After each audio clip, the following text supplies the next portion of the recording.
Hola amigos conspiranoicos, el día de hoy tendremos un nuevo video muy interesante. En esta ocasión, les contaremos sobre los últimos momentos del RMS Titanic, un barco que se ha hecho famoso gracias al cine y a la gran cantidad de documentales. En Conspiranoicos Informativos, mencionaremos el momento más interesante de este famoso navío, y la realidad tal cual ocurrió. Sin más preámbulos, vamos a ello, patas marítimas a la obra.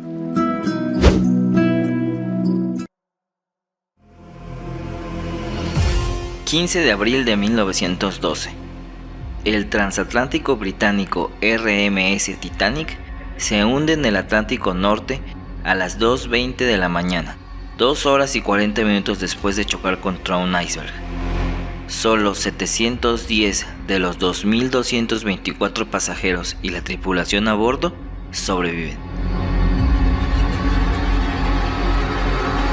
El Titanic tuvo un viaje placentero. Los días transcurrieron sin novedad, pero el 13 de abril empezaron a llegar los primeros informes de avistamiento de bloques de hielo en la ruta. Al menos una docena de mensajes pudieron ser recibidos antes de que el telégrafo Marconi fallara por un periodo de 10 horas. Restablecida la comunicación en la cabina de radio, los radiotelegrafistas empezaron a recibir avisos de peligro de icebergs, los cuales fueron ignorados o no tomados muy en cuenta por la oficialidad reemplazante. La temperatura fue descendiendo a medida de que el buque se acercaba a Terranova, por lo que el capitán ordenó trazar un rumbo más al sur antes de virar hacia el oeste, con el fin de sortear los sectores de icebergs. No obstante, mantuvo la velocidad de crucero del barco unos 22 nudos, lo que era una práctica común en la época.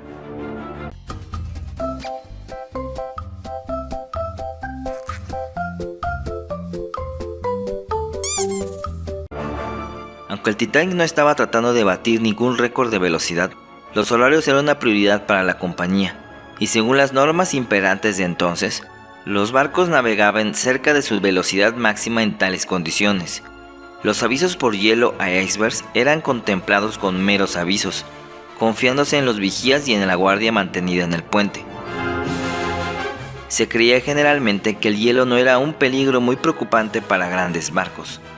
No era infrecuente el paso de barcos muy cerca del hielo, e incluso algunas colisiones frontales no habían sido desastrosas.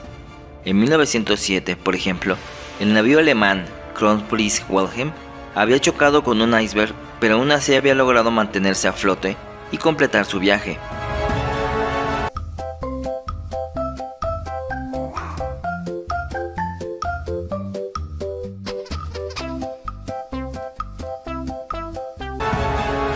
El propio capitán Smith había declarado que no podía imaginarse ninguna condición que causara el naufragio de un barco. La construcción moderna de buques ha ido más allá de eso. El último atardecer del domingo 14 de abril sorprendió el Titanic navegando en aguas muy tranquilas, aunque la temperatura continuó bajando a medida que caía la oscuridad. La ausencia de oleaje dificultaba la localización de los icebergs, cuya presencia normalmente delataba la línea blanca de las olas al romper contra su base. Seguramente por ser consciente del peligro, Smith ordenó reforzar la guardia.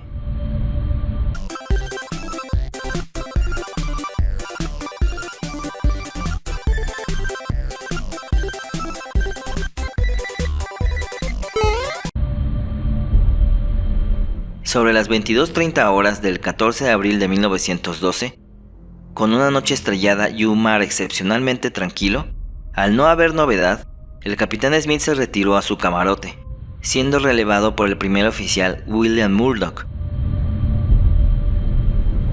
William Murdoch, de guardia en el puente, estaba acompañado del sexto oficial James Paul Moody. Un poco antes, Murdoch había ordenado al señalero Samuel Hemming que cerrara todas las aberturas del castillo de proa para no entorpecer la visión de los vigías.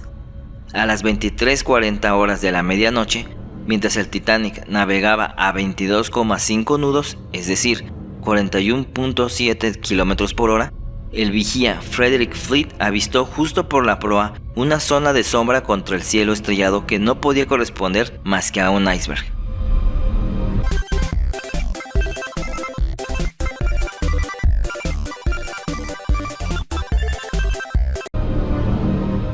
Fleet hizo sonar la campana 3 veces y mediante el teléfono dio la alarma al puente de mando. El sexto oficial Moody avisó a Murdoch. Murdoch, quien posiblemente ya había avistado el iceberg de forma independiente desde el puente, ordenó al timonel Robert Hichens girar todo el timón a estribor, lo que en términos náuticos de aquella época se traducía en el viraje del buque a babor, e instantes después ordenó parar a la sala de máquinas. Esta operación quita algo de maniobrabilidad al viraje, reduciendo la presión a dicho viraje, pero permite disminuir la velocidad del impacto. Posteriormente, tras rebasar el iceberg, ordenaría al timonel girar todo a babor, lo que se producía en el viraje de buque a estribor, para evitar que éste pudiera dañar la parte trasera. Ha de tenerse en cuenta que esta era la maniobra correcta. Sin embargo, ninguna de estas maniobras logró que el buque salvara el obstáculo, ya que, aunque no llegó a producirse el choque frontal, no pudo evitar el roce del casco con la parte sumergida del iceberg.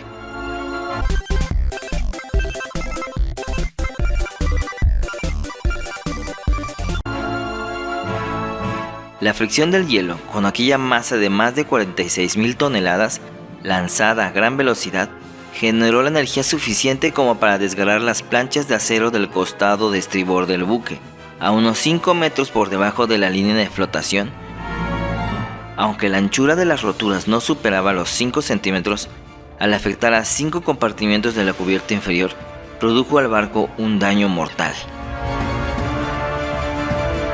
A las 0:05, el capitán dio orden de preparar los botes salvavidas y 10 minutos después, los operadores de radio comenzaron a lanzar las primeras llamadas de socorro.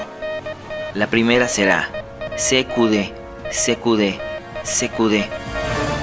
Posición 41.44 norte, 50.24 oeste. Además, en otras llamadas utilizarán las siglas SOS, siendo uno de los primeros, y no el primero como se suele afirmar, en emplear este mensaje. El Titanic había colisionado a unos 600 kilómetros de la isla de Terranova. Varios barcos recibieron el SOS, entre ellos el Mount Temple, el Frankfurt, el Birma, el Baltic, el Virginia y el Carpathia. El Carpathia se encontraba a 58 millas, es decir, 93 kilómetros de distancia, y tras recibir el SOS, cambió de rumbo y se dirigió a toda velocidad hacia la posición del Titanic, a pesar del riesgo de encontrar otros icebergs. Las llamadas de socorro del Titanic también fueron escuchadas por su hermano gemelo, el Olympic, el cual se encontraba realizando una travesía de regreso a Inglaterra desde Nueva York. Sin embargo, se encontraba a 500 millas, es decir, 926 kilómetros de distancia de la posición del Titanic, por lo que era imposible llegar a tiempo. Durante este tiempo, la tripulación hizo embarcar a los pasajeros en los botes salvavidas, empezando por los de las clases superiores. Los primeros botes se ocuparon con pocos pasajeros.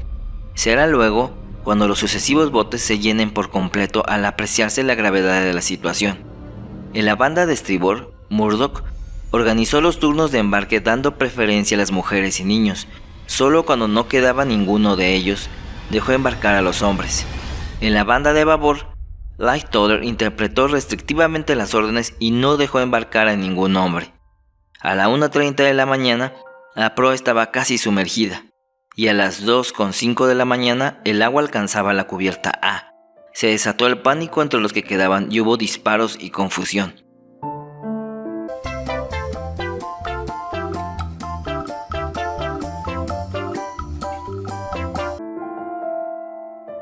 En el bote plegable C embarcó Ismay en el último momento, gesto que sería juzgado muy severamente por la opinión pública americana. 2 horas y 40 minutos después del impacto, a las 2:20 del lunes del 15 de abril, la popa del Titanic se alzó en la noche y rápidamente se sumergió en el agua, dejando en torno a varios cientos de pasajeros que se debatían en el agua helada sin esperanza de salvarse. El hundimiento se saldó con 1.496 muertos, es decir, el 68% del total de personas que iban a bordo del barco, por ahogamiento o hipotermia en la mayoría. Según la investigación del Senado de los Estados Unidos, aunque el buque cumplía las medidas de salvamento exigidas por la legislación entonces vigente, La capacidad de los botes salvavidas no era suficiente para el número de personas a bordo, entre el pasaje y la tripulación. Hubo también evidentes errores durante la evacuación de la nave, ya que se embarcaron 711 personas de un total de 1.178 plazas disponibles en los botes, habiéndose dado preferencia a la primera y segunda clase, mujeres y niños principalmente, mientras que el 75% del pasaje de tercera clase no pudo salvarse. Fue uno de los peores desastres marítimos en tiempos de paz de la historia, y sin duda el más famoso.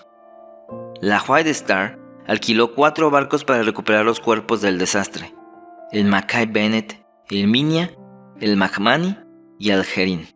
Los 4 barcos lograron recuperar un total de 328 cuerpos, de los cuales 119 fueron devueltos al mar debido a su avanzado estado de composición, y solo 54 fueron entregados a sus familias.